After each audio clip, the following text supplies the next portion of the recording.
Welcome to Let Me Fix This. Enjoy the video. In this video, I will explain how to play Bust a Move on bass. Start by understanding the song's key, which is G minor. The main riff centers around the G and C notes. You'll play a rhythmic pattern that emphasizes the downbeats, giving it that signature groove.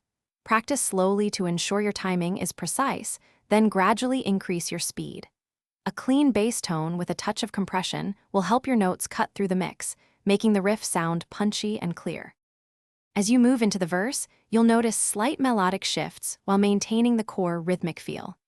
The pre-chorus builds tension with more syncopated patterns, leading into the chorus. Focus on the interplay between the bass and drums here, locking into a tight groove.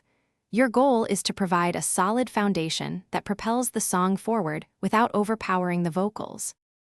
The chorus is where the bass line really shines, often becoming more melodic and active.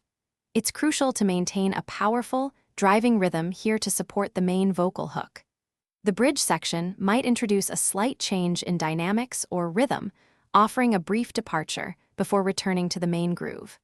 Listen carefully to the original recording to capture these subtle nuances and dynamic shifts.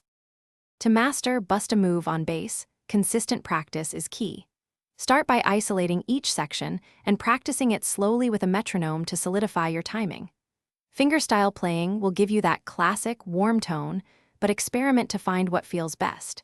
Pay close attention to the original recording, focusing on the subtle dynamics and articulation of the bass line.